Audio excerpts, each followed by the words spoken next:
Assalamualaikum warahmatullahi wabarakatuh. Baik, kita lanjutkan materi hari ini adalah tentang konservasi tanah dan air. Perlu saya sampaikan bahwa hari ini adalah pertemuan ke-14. Jadi kita kurang satu kali lagi sebelum menjelang UAS.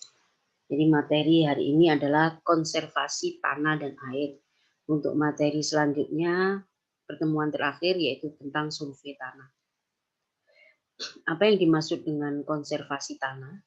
Konservasi tanah itu menempatkan setiap bidang tanah pada cara penggunaan yang sesuai dengan kemampuan tanah tersebut dan memperlakukannya dengan syarat-syarat yang diperlukan agar tidak terjadi kerusakan. Jadi intinya konservasi tanah itu melindungi tanah. Jadi kita memperlakukan tanah itu jangan semena-mena. Jadi jangan terus kita ambil manfaatnya tanpa kita melindungi atau mengawetkannya. Jadi konservasi tanah ini langsung berhubungan dengan nanti hubungannya langsung dengan konservasi air karena sangat berhubungan sekali. Jadi tujuan dari konservasi tanah yang pertama yaitu mencegah kerusakan tanah akibat erosi, kemudian yang kedua memperbaiki tanah yang rusak, dan yang ketiga memelihara serta meningkatkan produktivitas tanah agar dapat dipergunakan secara lestari, agar dapat digunakan sustainable, berkelanjutan. Itu tujuan dari konservasi tanah. Jadi ada dua macam istilah yang berbeda yang harus saya tekankan di sini, bahwa pada dasarnya konservasi tanah ini menjamin bahwa sumber daya tanah dan air itu bisa mendukung secara berlanjut atau berkesinambungan atau sustainabilitasnya terjamin. Jadi kalau memperbaiki tanah agar menjadi produktif kembali namanya rehabilitasi. Tetapi kalau memang produktivitas tanah sejak awal itu tanahnya sudah jelek, ya, sudah jelek, kemudian ingin kita perbaiki, itu namanya reklamasi. Jadi awalnya kalau rehabilitasi itu kan merehab, jadi awalnya bagus, kemudian diperbaiki, namanya rehabilitasi. Tetapi awalnya sudah kurang bagus, sudah tidak subur, mau kita perbaiki, maka disebut reklamasi. Itu perbedaan istilah dari rehabilitasi dan reklamasi yang dua-duanya ini merupakan tindakan dari konservasi tanah. Apakah sama konservasi tanah dengan pelestarian tanah? Mari kita lihat bahwa yang dimaksud melestarikan tanah itu menjaga agar kondisi tanah tidak berubah. Jadi tetap berada seperti kondisi saat ini. Kalau kita tahu bahwa jumlah penduduk bumi ini kebutuhannya terus meningkat karena jumlahnya meningkat. Di sini konservasi tanah meliputi perbaikan dan peningkatan produktivitas tanah. Jadi yang paling tepat sebetulnya istilahnya adalah pelestarian daya dukung lahan. Ya, dalam hal ini pengertiannya termasuk upaya meningkatkan daya dukungnya, upaya meningkatkan potensi yang ada di lahan tersebut. Jadi sebetulnya ada juga yang mengatakan konservasi tanah dengan pelestarian sebetulnya hampir sama. Ya, memang kalau dilihat secara umum memang itu hampir sama. Tapi kalau dilihat lebih detailnya ini terjadi perbedaan seperti ini. Kalau begitu, apakah tanah tidak boleh dipakai biar tidak rusak? Tidak seperti itu. Bisa dipakai, tapi jangan semena-mena. Intinya itu konservasi tanah. Agar tanah tidak mengalami kerusakan, maka tanah jangan dipergunakan atau paling tidak ditunda pemanfaatnya atau bero. Nah, sebetulnya kondisi bero ini kondisi yang memberi nafas pada lahan kita. Jadi ini salah satu tindakan. Artinya apa? Tanah tidak boleh digunakan, boleh, tetapi jangan terus-menerus. Beri kondisi ini, bro ini. Beri kondisi ini. Artinya apa? Memberi lahan kita itu istirahat. Di dalam tanah istirahat itu nanti ada perbaikan-perbaikan kondisi sifat fisik dan biologinya. Sebagai sumber daya yang diciptakan Tuhan untuk manusia, tanah boleh dimanfaatkan. Yang perlu diperhatikan, kita harus mengelolanya sedemikian rupa agar sumber daya alam tanah dapat memberi manfaat yang optimal dan berkesinambungan, bersustainable, berkelanjutan. Jadi intinya dalam slide ini bukan berarti tanah tidak boleh dipakai. Silakan memakai. Tapi jangan semena-mena. Beri kesempatan istirahat. Ya, kalau kita saya kalau istirahat maka produktivitas tanah saya nggak ada, produksinya nggak ada, saya nggak dapat uang. Oke, nggak apa-apa. Tetapi beri zat atau bahan yang bisa membantu mereklamasi lahan. Antara lain apa? Bahan organik. Jangan terus-menerus diberi pupuk kimia. Beri bahan organik. Berdasarkan Undang-Undang tahun 45 ini bunyi. Ya, bunyi tentang sumber daya tanah atau sumber daya alam yang ada di Indonesia. Bumi, air, dan kekayaan alam yang terkandung di dalamnya dikuasai negara dan dipergunakan sebesar-besarnya untuk kemakmuran rakyat. Kemudian ada undang-undang yang menjabarkan tahun 1960, bumi, air, dan ruang angkasa dan kekayaan alam terkandung di dalamnya sebagai karunia Tuhan wajib secara digunakan teratur dan dipelihara kesuburannya serta dicegah kerusakannya sehingga lestari dapat dimanfaatkan bukan bagi generasi sekarang saja tetapi juga bagi generasi yang akan datang. Ini berarti sustainabilitasnya kita perhatikan, berkesinambungannya kita perhatikan, pelestariannya kita perhatikan. Kita melakukan konservasi, tindakan konservasi.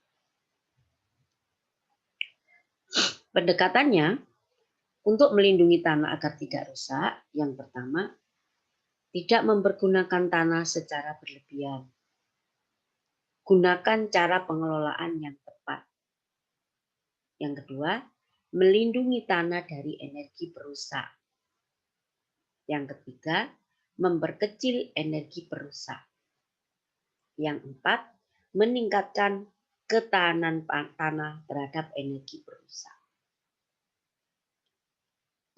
Nah, kalau untuk meningkatkan produktivitas tanah, yang pertama, perbaiki sifat dan kualitas tanah serta lahan. Nah, ini yang kedua tadi yang sudah saya jabarkan. Berikan masukan ke dalam tanah, bahan organik, dan lainnya.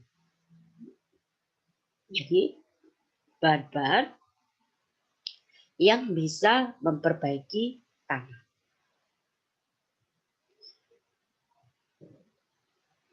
Nah, metode konservasi tanah ada beberapa cara. Ini dapat kita bagi menjadi 3 cara. Yang pertama, metode vegetatif atau cara vegetatif. Yang kedua, cara mekanis. Yang ketiga, cara kimia. Apa yang disebut dengan cara vegetatif? Cara vegetatif ini memperbaiki dengan menggunakan tanaman. Kalau cara mekanis memperbaiki dengan membuat katakanlah teras dengan teknik sipil. Kita merubah tanah itu. Kemudian memperbaiki dengan masukan. Bisa bahan kimia, ini bahan-bahan untuk memperbaiki agregat tanah disebut cara kimia. Nah, pemilihan metode konservasi 3 tadi ada beberapa dasar pertimbangan. Kalau kita ingin memilih ketiganya tadi, dari 3 tadi, mana yang sebaiknya bagus, yang cocok untuk lahan kita, yang pertama dasarnya adalah mudah dan murah dilaksanakan. Yang kedua, tidak menimbulkan risiko jika pekerjaan konservasinya gagal atau kurang cocok atau kurang sesuai. Ataupun meskipun ada risiko kecil, jadi bisa diminimalisir. Yang ketiga, tidak memerlukan pemeliharaan yang rumit. Yang keempat, memberi manfaat yang ganda. Yang kelima, secara sosiologis dapat diterima metode kita dan tidak berlawanan dengan adat istiadat masyarakat setempat, tidak mengganggu. Nah, ini sebelum kita memilih ketiga macam metode tadi, ini ada beberapa dasar pertimbangannya. Nah, konservasi tanah, sebelum saya ke erosi, konservasi tanah, ya, sebetulnya yang pertama itu kita didasari oleh energi perusak. Energi perusak tanah itu apa? Air. Air juga bermanfaat, tetapi kalau terlalu banyak, dia juga menjadi energi perusak. Karena apa? Akan menyebabkan erosi tanah. Apa yang dimaksud dengan erosi tanah? Erosi tanah, proses perpindahan tanah atau bagian tanah ke tempat yang lain melalui media alam. Bisa air, angin, atau es. Kita di Indonesia, daerah tropik kita ini, energi perusak erosi yang menyebabkan erosi itu paling banyak adalah air. Angin juga ada. Angin ini, erosi angin ini banyak terjadi di daerah-daerah kering. Jadi kalau kalian melihat ada tanah kena angin, kemudian bergulung-gulung ke atas, tanahnya ikut terhempas sampai bergulung-gulung ke atas permukaan tanah, kemudian dibawa oleh angin ke tempat atau ke lahan yang lain, atau ke tempat atau ke daerah yang lain, itu juga disebut sebagai erosi, namanya erosi angin. Erosi sendiri ada 2 macam, erosi geologi, ini erosi alam. Erosi geologi atau disebut erosi alam atau erosi normal. Ini adalah erosi yang kehilangan tanah itu lebih kecil dari proses pembentukan tanah. Jadi misalkan kehilangan tanah di suatu daerah yang mengalami erosi geologi 2 ton per hektar per tahun. Tetapi di tanah tersebut pembentukan tanahnya 3 ton per hektar per tahun. Jadi masih lebih kecil dari proses pembentukan tanah. Itu disebut erosi geologi, erosi alami, atau erosi normal. Erosi geologi ini masih aman, tidak membahayakan. Mengapa? Karena tanah yang hilang akibat erosi masih lebih kecil dari tanah yang terbentuk. Sebaliknya erosi yang membahayakan, erosi dipercepat.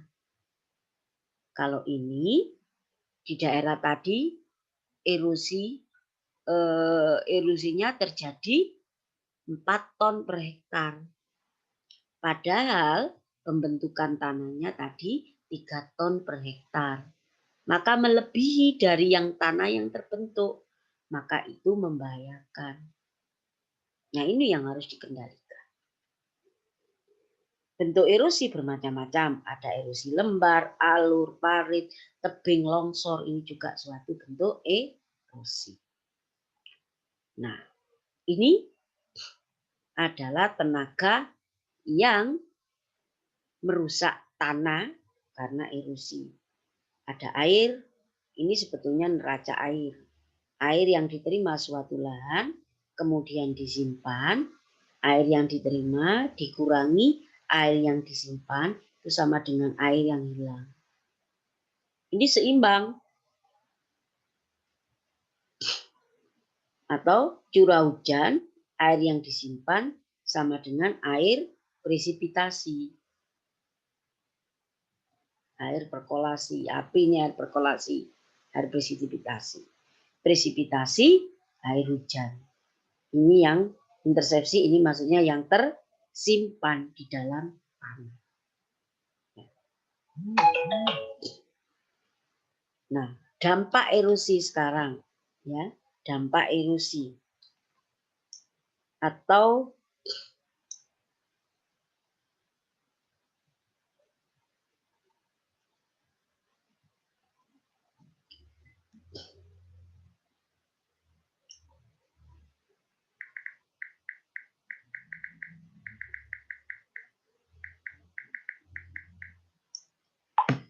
dampak erosi bisa langsung. Ini yang langsung ini pada tempat terjadinya lapisan tanah atas dan hara itu hilang. Terjadi kemunduran sifat fisik, struktur, kemampuan infiltrasi, dan kapasitas menahan air, kemudian kepadatan penetrasi akar dan permeabilitas, sehingga akan menurunkan produktivitas tanah. Adanya peningkatan penggunaan energi untuk produksi. Di sini ada kerusakan bangunan konservasi. Akhirnya pendapatan petani menurun. Kemudian di luar tempat erosi, dampaknya bisa jadi pelumpuran, pendangkalan waduk, ekosistemnya rusak, lahan pertanian tertimbun atau jalan, terjadi banjir, kekeringan, mata air, dan akhirnya kualitas lahan atau kualitas airnya akan turun. Ini dampak dari erosi secara langsung. Nah, kalau tidak secara langsung, apa dampaknya? Berkurangnya alternatif penggunaan tanah. Biaya untuk perbaikan lahan dan bangunan yang rusak. Ini enggak langsung. Umur waduk turun. Frekuensi dan besarnya banjir akan meningkat. Ini dampak dari erosi yang tidak langsung. Nah, saya ke 3 metode tadi konservasi. Yang pertama, vegetatif, mekanik, dan kimia. Yang pertama dulu. Yang pertama berarti menggunakan tanaman. Adalah penggunaan metode vegetatif adalah penggunaan tanaman atau tumbuhan dan sisa-sisanya untuk mengurangi daya rusak hujan yang jatuh. Mengurangi jumlah dan daya rusak aliran permukaan dan erosi. Apa fungsinya? Yang pertama, melindungi tanah terhadap daya perusak butir-butir hujan. Yang kedua, melindungi tanah terhadap daya perusak aliran permukaan. Memperbaiki kapasitas infiltrasi dan penahan air yang langsung mempengaruhi besarnya aliran permukaan. Ini metode vegetatif untuk melindungi tanah dengan menggunakan tanaman. Contohnya bagaimana? Nah, contohnya ini. Metode vegetatif dengan cara apa? Yang pertama, penanaman penutup tanah secara terus-menerus. Artinya apa? Jangan sampai permukaan tanah itu ada yang terbuka. Usahakan permukaan tanah itu semua tertutup. Karena kalau ada yang terbuka, apabila ada air hujan, maka langsung mengenai tanah. Kalau tanahnya tidak kuat strukturnya, maka air hujan tadi menimbulkan percikan. Percikannya itu bisa dengan energi kinetiknya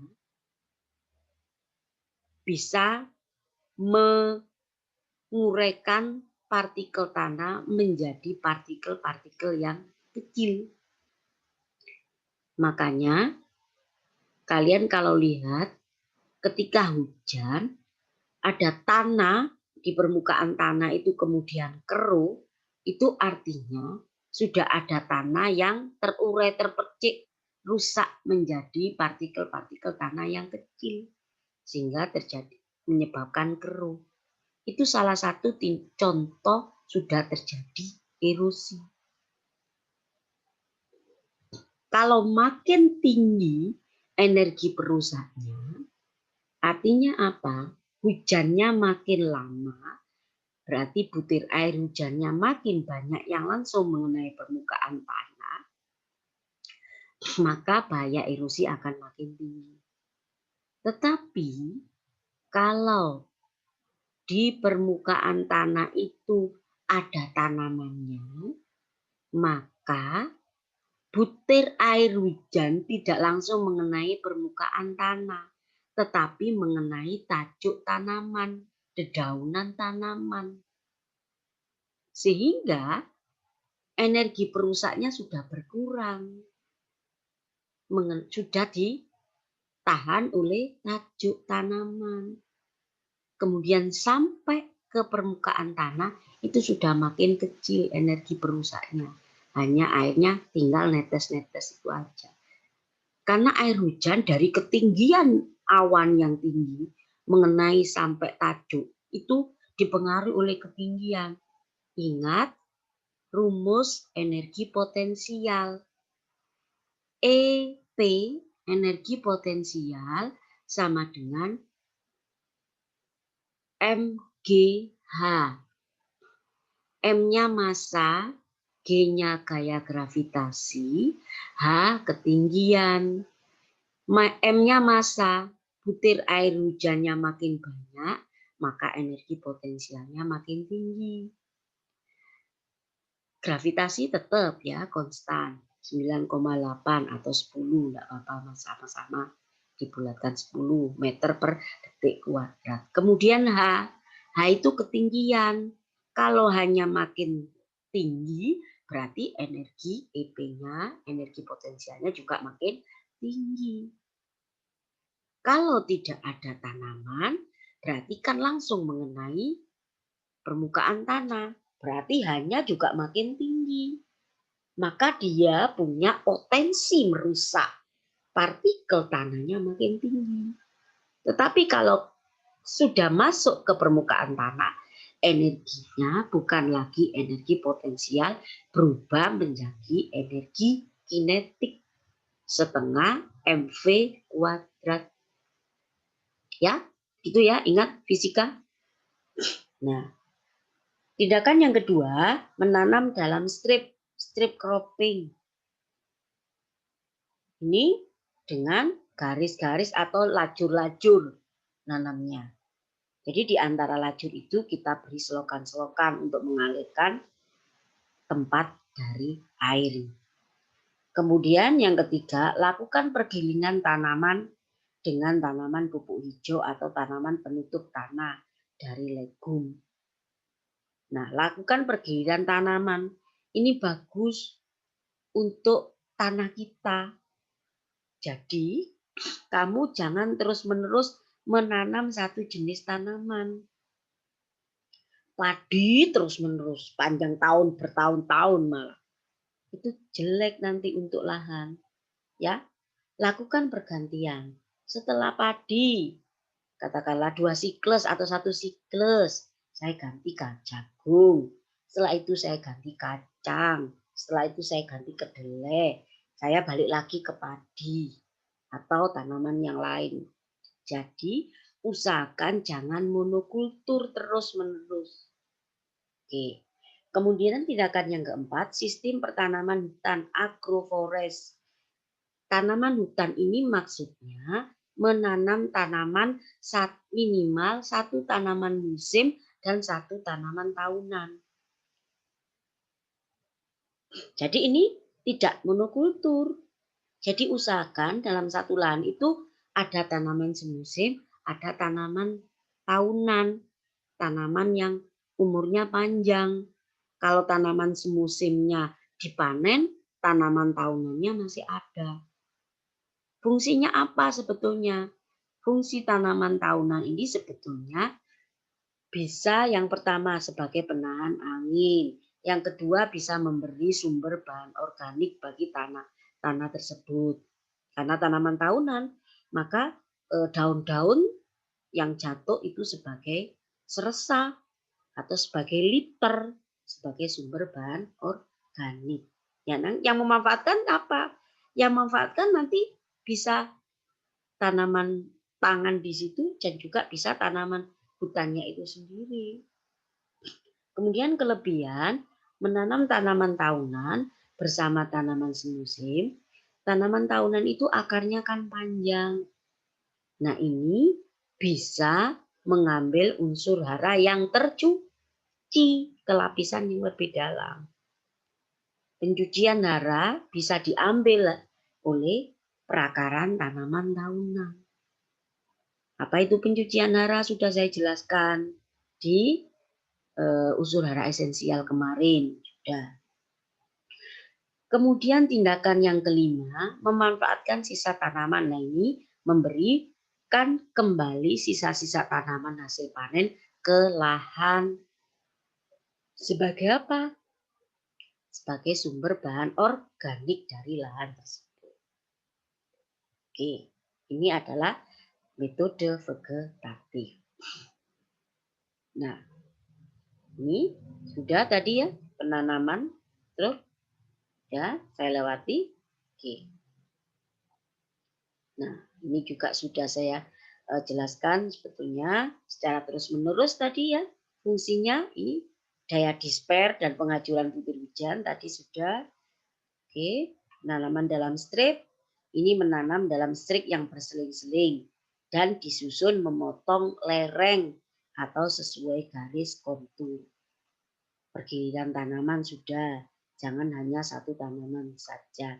Nah ini manfaatnya melakukan pergiliran, mengurangi keberlangsungan erosi, meningkatkan produksi tanaman, meratakan pemanfaatan tanah yang kosong, memperkaya variasi tanaman petani, memperbaiki kesuburan tanah, mengurangi biaya pengolahan tanah.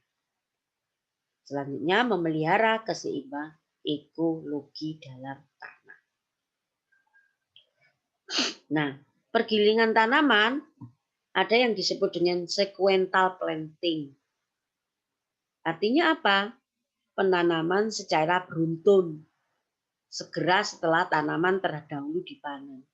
Jadi tanaman yang pertama dipanen langsung kita tanam tanaman kedua. Itu disebut sequential planting. Tetapi yang disebut mixed cropping melakukan penanaman tanaman campuran. Ini berarti bersamaan. Di situ bukan hanya ada satu tanaman langsung saya campur di situ saya nanam dua jenis tanaman. Itu disebut mixed cropping. Kemudian intercropping, ini tumpang sari seumur yang umurnya sama, ya lebih dari satu tanaman saya tanam, tapi seumur. Kalau mix cropping belum tentu seumur yang tanamannya. Kemudian interplanting hampir sama dengan inter, tapi umurnya beda. Interkultur menanam tanaman yang umurnya pendek ditanam di antara tanaman tahunan. Jadi ini mirip dengan konsep agroforestry. agroforestry tadi. Tanaman tahunan ada, kemudian di sela-sela tanaman tahunan, di situ ada tanaman yang umurnya pendek, tanaman semusim. Nah, ini agroforestry tadi yang sudah saya jelaskan. Kemudian penggunaan seresa atau sisa-sisa, ya sama. Dengan pupuk atau mulch, dipakai pupuk atau mulsa terserah. Jadi sisa tanaman bisa dipakai sebagai mulsa di atas permukaan lahan, langsung kita beber gitu, seperti petani yang banyak dilakukan jerami padi. Fungsinya apa sih itu? Mengurangi penguapan. Kemudian ada juga menanam tanaman penguat teras. Jadi di teras-teras itu diberi tanaman. Agar apa? Agar tidak cepat longsor. Selanjutnya, saya ke metode yang kedua, yaitu metode mekanik atau fisik. Fungsinya apa? Membuat bangunan untuk mengurangi aliran permukaan dan erosi, serta meningkatkan kemampuan penggunaan tanah. Yang memperlambat aliran permukaan, manfaatnya menampung dan menyalurkan aliran permukaan dengan kekuatan yang tidak merusak. Kemudian yang ketiga, memperbesar infiltrasi atau masuknya air ke dalam tanah dan memperbaiki aerasi. Yang keempat, meningkatkan penyediaan air bagi tanaman. Ini metode mekanik atau metode fisik. Nah, apa yang dilakukan pada metode mekanik atau fisik? Mengolah tanah. Mengolah tanah lakukan menurut garis kontur. Jadi garis sejajar lereng konturnya. Membuat gulutan atau gulutannya diantaranya diberi saluran. Membuat parit-parit untuk tempat saluran air. Membuat teras. Membuat balong. Ini hampir sama dengan teras ya. Perbaikan drainase, pembuangan air dan irigasi. Ini salah satu beberapa metode konservasi tanah secara fisik. Nah, ini menanam menurut kontur ya, memotong lereng ya. Jadi konturnya memotong lereng. Kontur itu apa? Nah, kontur itu memotong lereng, terbentuk jalur-jalur tumbukan tanah. Nah, ini arah lerengnya ke sini. Nah, ini pengolahannya arahnya ke sini. Nah, ini disebut memotong teras-teras, ini memotong disebut memotong kontur. Atau membuat teras bertingkat-tingkat. Nah, ini membuat teras. Teras ada beberapa macam, teras datar. Teras yang dibuat lahan yang kemiringannya datar, kurang dari 5%. Nah, ini teras. Ini teras datar. Ini atas, ini ke bawah. Ini gulutan, ini teras. Diberi gulutan. Di antara gulutan ini ditambah juga ada saluran air. Ini langsung bersambungan. Ini salah satu juga metode konservasi secara fisik atau mekanik. Kemudian teras gulutan apa? Teras gulutan itu tinggi tumpukan tanah sekitar 25 sampai 30. Lebar dasar sekitar itu juga. Ya. Untuk tanahnya pada kemiringannya lebih tinggi dari teras datar. Yaitu sampai 5% kemiringan. Nah, ini kan saluran, ini saluran. Ini gulutan, ini disebut teras dengan gulutan. Ini ada gulutan. Gulutannya dikasih penguat tanaman biar tambah kuat. Karena perakarannya ini bisa mempertahankan gulutannya. Kemudian ada yang disebut dengan teras kredit. Ini pada kemiringan lebih tinggi lagi. Pada 3-10% kemiringannya. Kemiringan tanah ya. Diterapkan pada tempat yang lainnya sulit menyerap air. Nah, ini lebih tinggi lagi kemiringannya, agak tinggi. Ya. Ini kayak teras kredit. Nah, ini tetap di sini ada saluran. Ini menyalur ke sini, kemudian ini agak pelan-pelan di sini. Teras bangku. Nah, teras bangku ini teras yang kemiringannya besar sekali. Kemiringan tanah sangat besar, ini 20% ya. Bidang kolam dibuat miring dengan kemiringannya 0,2%. Ya, kemiringan tanahnya 15 sampai 50%. Tapi kemiringan bidangnya 0,2%. Nah, ini. Nah, kan? Ini pada kemiringan tanah yang sangat miring sekali. Nah, ini seperti bangku, makanya disebut teras bangku. Di sini juga pas turun dari atas, di sini ada salurannya. Ini tetap diberi penguat tanah. Tanaman maksudnya. Jadi penguat tanahnya biar tidak cepat ambrol. Di pucuk-pucuknya ini diberi tanah. Teras kebun kemiringannya hampir sama dengan teras bangku. Malah lebih curam lagi 35 sampai 50%. Nah. Ya, ini teras kebun.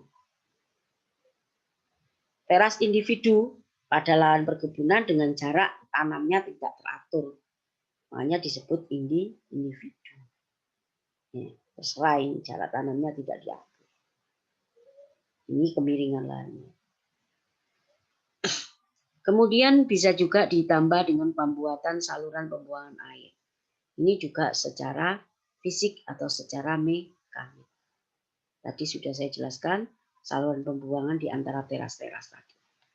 Kemudian ada juga dibangun dam penahan atau bendungan kecil yang sederhana. Pada alur atau parit alam dengan urugan tanah diperkuat untuk mengendapkan lumpur hasil erosi pada bagian atas. Yang ketiga, metode kimia atau metode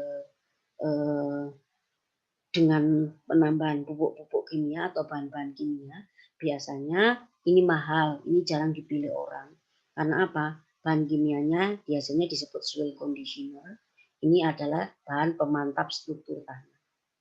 Karena biasanya orang memilih bahan yang lebih murah lagi, yaitu bahan organik.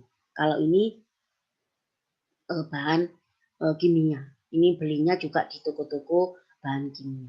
Fungsinya yaitu tadi memantapkan agregat tanah untuk mencegah erosi.